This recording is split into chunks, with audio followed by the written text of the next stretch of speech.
Hello there guys and welcome back to the channel. So we're back again with our champion ranking series and we're carrying on with the 2023 champions. We did re-rank the first 12 champions on the list, see how they have aged, how they have incorporated themselves in the game, and needless to say the first 12 champions were the ones that were the least successful, even post the tune-ups, post their balance updates.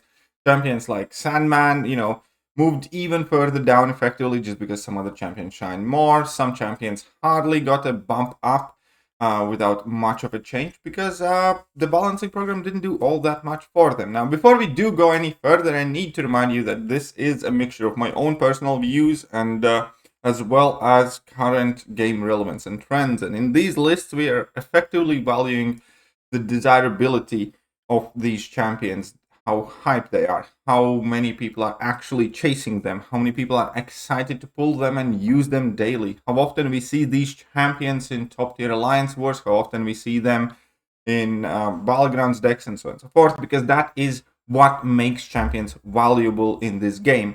Ultimately, you can pull Morbius or Vision as a new player and do great with them in story content and so on and so forth. And every single one of these champions will likely or has already had a time to shine in a specific fight, be that somewhere in Acropolis or Spring of Suffering or somewhere else. That is not what we are looking at here. We are looking at here how these champions overall have incorporated themselves in the game, how many people have invested actual catalysts in them and used them on the regular. That, again, is what, in my opinion, gives champions value in MCOC, especially now that the game has gotten so big and diverse. Again, several of these champions perform phenomenally in like a specific fight or a specific game mode, but overall, when you open your own 7-star crystal or Titan crystal, how hyped, how excited are you to get these champions? How hard are you hunting for these champions? That said, here we can see the 12 champions that ranked on the bottom half. Sandman, Moondragon, Deathless Guillotine, Gladiator, Danny Moonstar, Morbius, Vision, Lady Deathstrike, Adam Warlock, Shield, Fox, and Kindred. Again, there have been comments in the first video about some of these champions being as low as criminal and so on and so forth, but again, let me remind you, number one, this is my list based on my perception of the game. Number two, we all have our favorites. Like, we all like champions more than others, either because of MCU or comic book history or just their specific playstyle somehow speaks to you.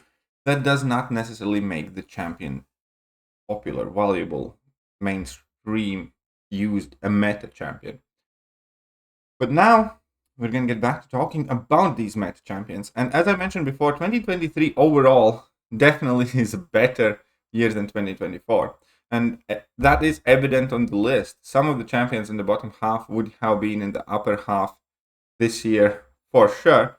And virtually all of the top 12 champions in 2023 are pretty much better or more valuable than almost all the 2024 champions, with the exception of like Bullseye and Serpent. But those are bullshit champions with cheap defensive mechanics, and everybody hates those champions for a very good reason. Not because they're hard to fight, it's just because it feels shit to fight against those champions because they utilize some of the cheapest, nastiest mechanics in the game. Unblockable, undexable special attacks. Yay. Whatever. Let's move on. So in spot number 12, I had Cassie a bit higher, but I demoted her to 12. And ranking her, I kind of realized that it was my own bias that ranked her higher. Realistically, there are several factors that have contributed to Cassie's low reduction in popularity. Now, I personally still very like the champion, but again, this list isn't solely for what I like. That said, there are some major issues with Cassie.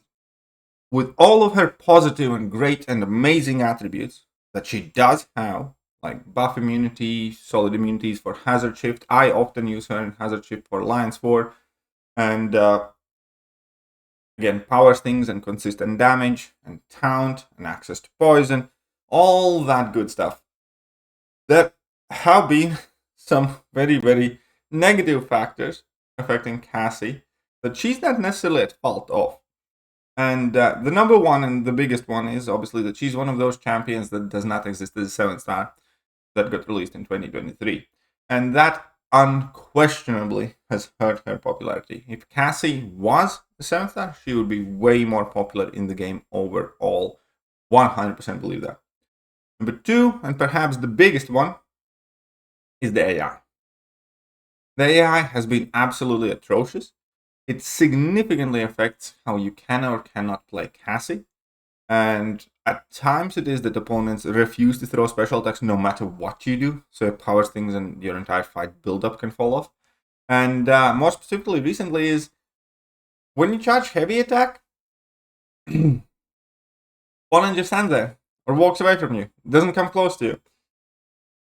And then there are all sorts of different shenanigans with the inputs, with hitboxes and whatnot. There have always been some sort of bugs or very specific quirks in some weird matchups that have affected Cassie. And you often end up getting hit in situations when you don't think you should. All that combined, I think Cassie is a great champion that is, held back by, number 1, ineptitude of Kabam in fixing the AI and overcharging the AI. And number 2, the fact that she does not exist as a 7th star. Other than that, I would definitely rank her higher. But number 11 is Zemo. But number 11 goes to Baron Zemo. And again, one of those things where if he was a 7th star, I think he would be more popular than he is right now. And needless to say, I absolutely hate the champion. Hashtag Zemogate was real, absolutely. And besides that, I really don't like the guy. That said, it is impossible not to acknowledge the fact that he consistently keeps getting some use. He consistently is a very good option for this or that. Like, he has some Necropolis paths that he can absolutely destroy. He was obviously the champion for Karate Mike's Arena Challenge, and that kind of also proved a lot of his utility and versatility. There are some metas where Baron Zemo is a crazy good defender or attacker, and perhaps one of the things about Baron Zemo is the fact that he always just kind of keeps popping up. Whether it's a weird boss fight somewhere, or whether it's a weird path fight, or a weird meta or something, but one way or another, it again still seems kind of artificially manufactured at this point, but Baron Zemo keeps getting useful, keeps staying useful. Like when you need to bleed your opponent, most recently in the side quest, but they are reducing the bleed durations. Well, no problem, infinite bleed. When you need to stop an evade, but opponent shrugging off all the debuffs and stuff like that. He's got passive, so he can't shrug that off. Again, purifying the debuffs, inflicting a ton of debuffs on opponent. There is a lot to appreciate in the champion. Again, I absolutely cannot stand the guy, but it is impossible for me to deny that he consistently keeps getting some uses in the game. Move on. Spot number 10.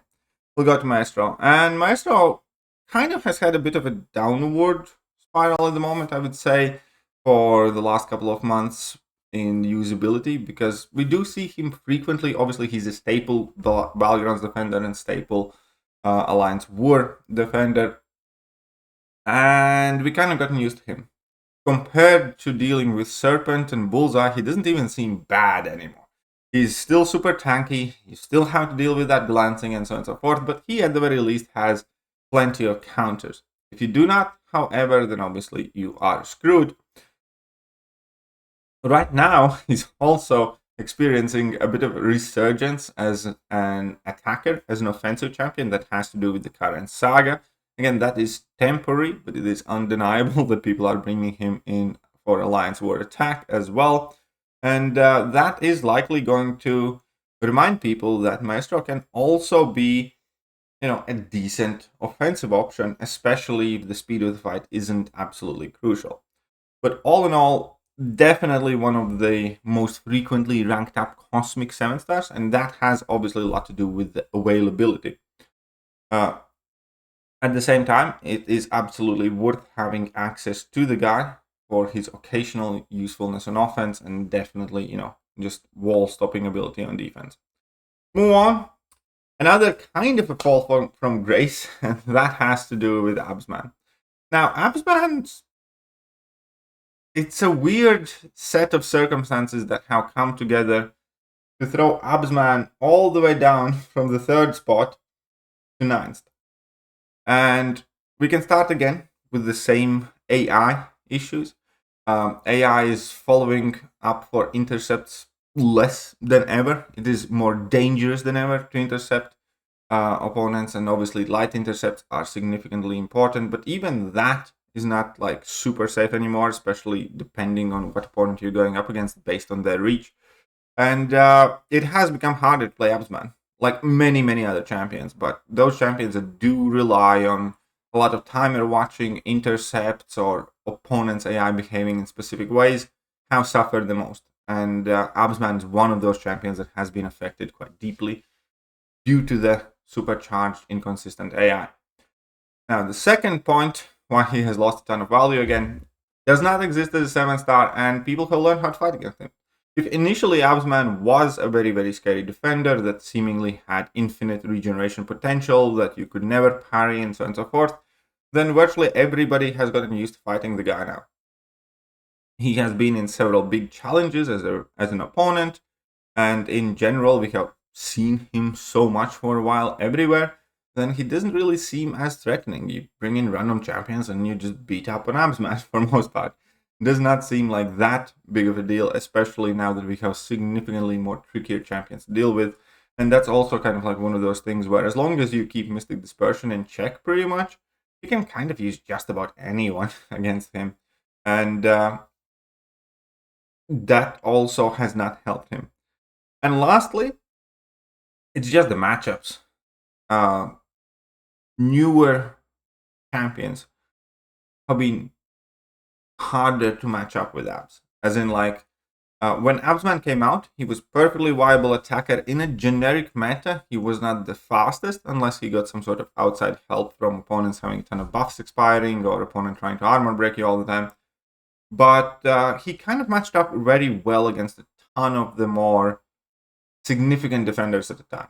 He matched up well against Korg and Atuma and a ton of champions. Destroyed the Hulklings and so on and so forth.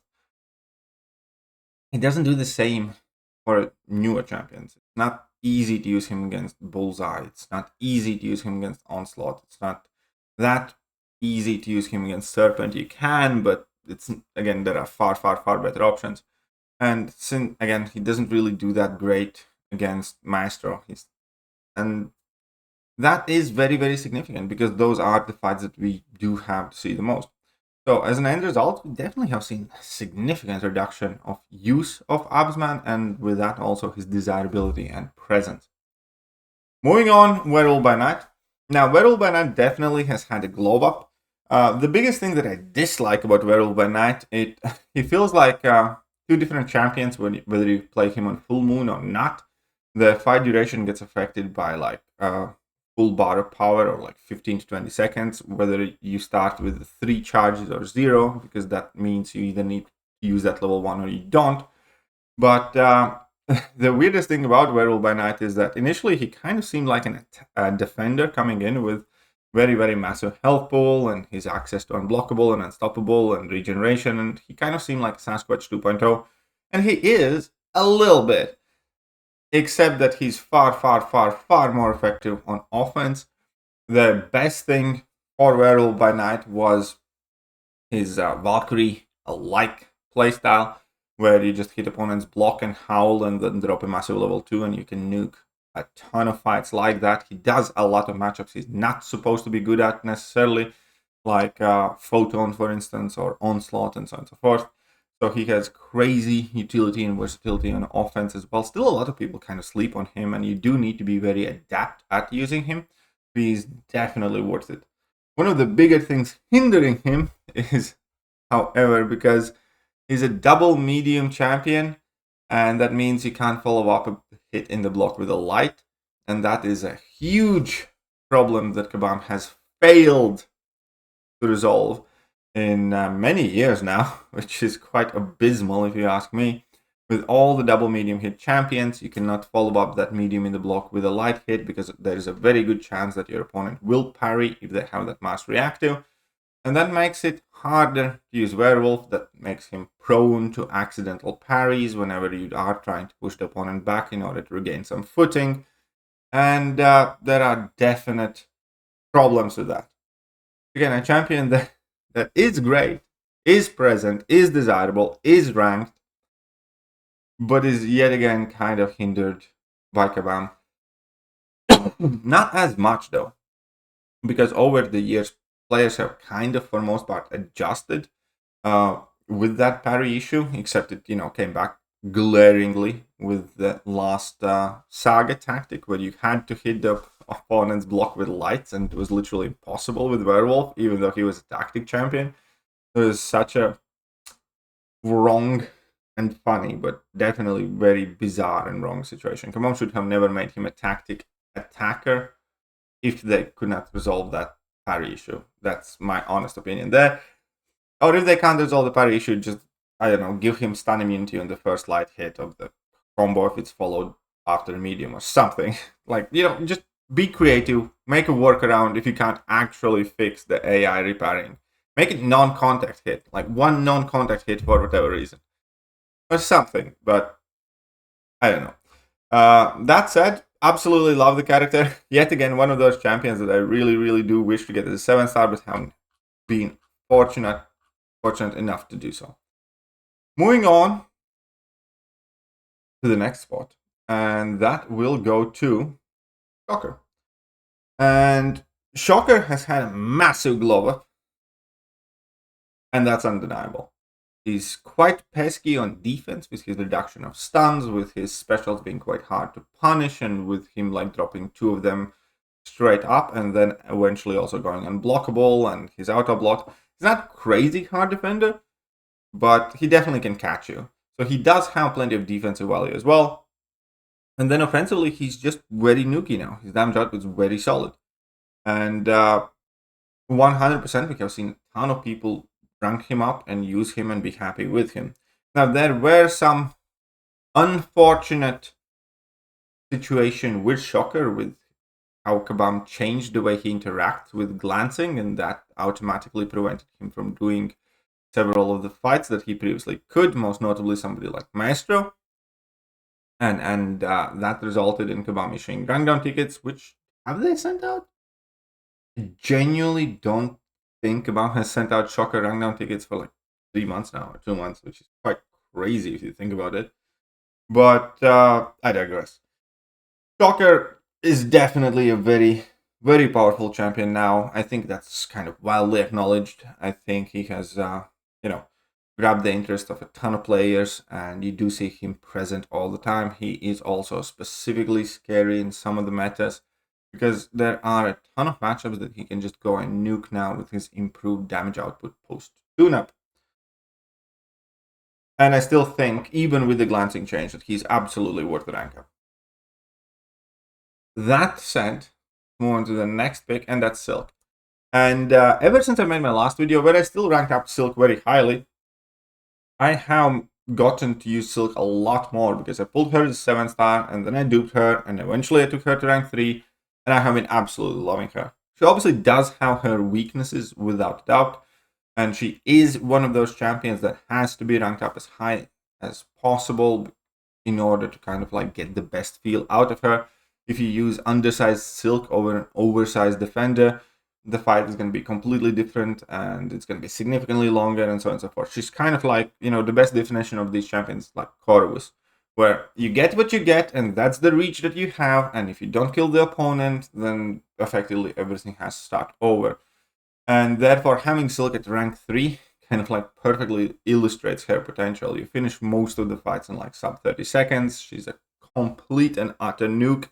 Utility department-wise, she's not the strongest. Yes, when awakened, she does have access to those slows and has also some regeneration reduction. But other than that, she effectively works as a hyper-aggressive nuke type of champion, which I'm all here for, because she's, again, science champion. She does match up quite well against plenty of the more finicky and annoying defenders. She, just about does any annoying Mystic champion extremely well. She can also do tremendously well against Onslaught. She's probably my favorite Onslaught counter, by the way. And she pretty much has all the things that need be going for her for most part. I don't think she's like the best thing Kabam has ever made, but she is also tremendously fun and impressive champion to play. I think she has, been very successful in MCOC, and most people are absolutely happy to pull her, to learn her, to use her. Just need to get used to her a little bit. And after again having played with her, feel very very solid about her placement in spot number 6. And I had to think about whether it would be 6 or 5 because I gave spot number 5 to Kushala, and Kushala kind of has the edge right now because she has just been putting in work in virtually all of the last metas. That's one. And number 2, she has more good matchups that are needed right now, I'd say. Because Kushala is, really good against Korg because it's all energy attacks. Kushala is one of the best Serpent counters. Kushala can take Bullseye because of her bleed immunity, so on and so forth. So Kushala just does more of the more requested fights, I would say, than Silk does. That is why I am putting her one spot above. Both of the champions are quite similar in a sense because they are almost exclusively offensive powerhouses with very little to no defensive value. They are on the nukier side, especially Silk, a bit less so Kushala, but both of them have like some, neat bits of utility, and both of them happen to take plenty of important matchups. And again, that said, I'm just giving an edge to Kushala because she does have her immunities, she does have her access to nullify. She is one of those mystics that can do plenty of damage without nullifying anything and with also leaving the buffs on opponent, which is becoming more important these days with the nullify immunity running rampant pretty much everywhere. And she does have AI manipulation in her kit as well, which I think is super underrated aspect. In case if you guys didn't know, her heavy attack blessing makes opponent more aggressive, and that makes it easier to intercept. And then when you intercept them, you reduce their ability power rate and you increase your own ability power rate. And then you can block unblockables and region on block, which is making her fairly tanky. So yeah, I think Kushala is a tremendously well designed champion, I must admit. And I was a bit skeptical about her initially, but she definitely has grown on me a great deal, and I appreciate her more and more and more. For number 3, I'm still going to give it to Fam, even though Fam does not exist as a 7-star, but Fam is just everywhere. He's going to be such an annoying champion to fight against, and then obviously he can do plenty of fights offensively himself, making him a true dual threat champion. And the fact that he's just about everywhere is undeniable. He does have AI manipulation in his kit, he has tremendously good power control, has access to glancing, he has safeguard protections that limit the amount of max damage that he can take. He has pseudo immunities to bleed and incinerate. And he is a tech class powerhouse. I think there is an argument to be made about him being the best tech champion. And the only really convincing argument against that would probably be the fact that he does not exist as a 7-star. Not that there isn't any competition in the tech class. I will be doing the class ranking videos next, so definitely stay tuned for those. But I do think Fam is still an ever-present threat in the game, both offensively and defensively. I do think we see him virtually all the time in all the game ones that matter, and he's still absolutely a valuable and desirable champion if you do not have one. Moving on to spot number 3, and Onslaught was higher. I'm going to be absolute. Onslaught was higher. There is one very, very specific thing that dropped him down.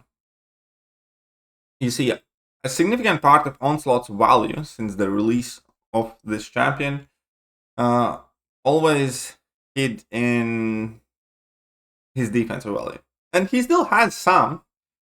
There's no question about it. But realistically, more often than not, you're going to end up defending with Onslaught and using him on offense. Not because he would not have plenty of offensive utility, but it's just because he was tremendously useful defender that absolutely destroyed the hopes and dreams of little schoolgirls at night. He doesn't do that anymore. Because he was one of the hardest Spring of Suffering, Spring of Sorrow fight that we had. Most competitive players learned how to dex his level 1 pretty much flawlessly or with very high success rate. And if you can do that, in most cases, he's just not that scary anymore. And with that, with people knowing much, much better how to fight against him, how to punish his specials, how to fully dex them, how his mechanics work, that you can still keep your willpower if you're not parrying by accident on those special attacks, and so forth, it just gets nuked very significant amount of time now in all the game modes. Kabam forcing us to fight him, which I don't think overall was a bad thing. I think it's good for the player base to, become better at the game and learn how to counter difficult opponents. But it's also without doubt and question that his value has fallen down in the defensive spectrum because so many people know exactly what to do against the guy now. And he's one of those champions as well where when you know how to fight him, it becomes a lot less scary on defense. It's kind of like when you learn light intercepts and how to dex Korg's level 1. Like, Korg is a completely different champion if you have to use champions that punish Beautify or, have non-contact attacks or something like that, where you directly counter his abilities or have to counter his abilities. But once you learn how to, efficiently, with high success rate, do light intercepts, and once you learn how to dex that level 1 every time, Korg is not an awful defender, because he's still tanky, he still takes time. There are still champions that absolutely suck against him, but he's significantly less scary now. And that's kind of Onslaught now. Offensively, though, unlike Korg, he still has plenty to offer. He's not the fastest champion offensively, but he still definitely has tremendous amount of utility. I use him in Alliance War tag team as well, fair amount of time, and he's very solid. That's all there is to it. He's a solid offensive option as well. Moving on, spot number 2, Kate Bishop. I would have dropped Kate down to 3, but I'm going to put Kate back up to 2. And I think the Kate is definitely the best offensive champion. She has proved herself absolutely in Necropolis. She has absolutely proved herself in story content, in Battlegrounds, and in Alliance War, and virtually everywhere. She's an offensive powerhouse, a utility powerhouse with high damage output that does have a ton going for her. She shuts down an evade with a passive damage over time effect that is not very common. Therefore, not too many champions are immune to it. So she can counter evade, she can counter miss. She has, a lot of dot effect that counters, safeguard or some other damage caps. She has guaranteed and safe intercepts with her ricochet arrow and access to passive stuns with that. And on top of it all, in other pieces of content specifically, those tranquilize arrows or caltrops arrows can definitely come in handy as well. And Kate is just running rampant in the game right now. You would be forced to make an argument that Kate is the best skill champion right now. I have always, last year or so, have been debating in between Kingpin and Kate. And I think Kate takes it. Kingpin has taken a step back. He's not as fast as recent metas have required. And Kate's just that girl. Overall, though, I do think Photon is the more valuable champion, because Photon is great and awesome offensively, and a ton of people do completely underestimate how good Photon is in attack. And trust me when I tell you this, she's a very, very, very capable attacker. With her passive Petrify, tons of debuffs, access to Inequity, with her huge energy resistance, as well as, safeguards on when she gets stunned or parried, which has become a massive issue in the game. She's not as dominant as Kate is offensively, but she's definitely in the good to great attacker list. If she had the 0 defensive value, she would still be a solid champion, is what I'm trying to say. But obviously, that has come together in the packet of Photon with her defensive prowess. And even though she's, again, not as scary as she used to be when she was released, kind of like with Onslaught, where if you learn how to fight against Photon, you can do that fight with a lot of champions. The issue there is speed, and the issue there is fight complexity and her tankiness, and the fact that she takes away willpower, that's all the chip damage accumulates. And even if you have a solid counter, you can, quite easily mess up against her. So ultimately, overall, all things put together, which champion has the single biggest, best impact on anybody's account, or which champion, would benefit the most if you could only get one of the 2023 champions or something like that? Photon is the clear winner. Photon has by far the biggest effect on your account because she's going to give you a ton of defensive value as well as an offensive one. And she's going to do that at extremely high levels. She's one of the best defenders in the game, as well as, an offensive powerhouse, making her a true dual threat champion. So this is where I have arrived with my champion rankings. Let me know whether you agree or disagree. I'm going to pull the full list up here. 1 second. And there you go. So Photon remains in spot number 1. Kate remains in spot number 2. Onslaught was not ranked previously, but has made it spot number 3. Pam is still spot number 4. Absorbing Man has fallen down quite deeply. And then Kushala has moved up slightly. Silk has moved down a spot. Cassie Lang has moved up a fair bit because of the AI issues. Well, you guys can see the differences. I hope you guys are enjoying this series. Again, next video is going to be the class relations ranked, strongest to weakest class, and then we're going to do the class top videos. I'm going to catch you guys very, very soon. Bye-bye. Hello there, guys, and welcome back to the channel. So we have all the information about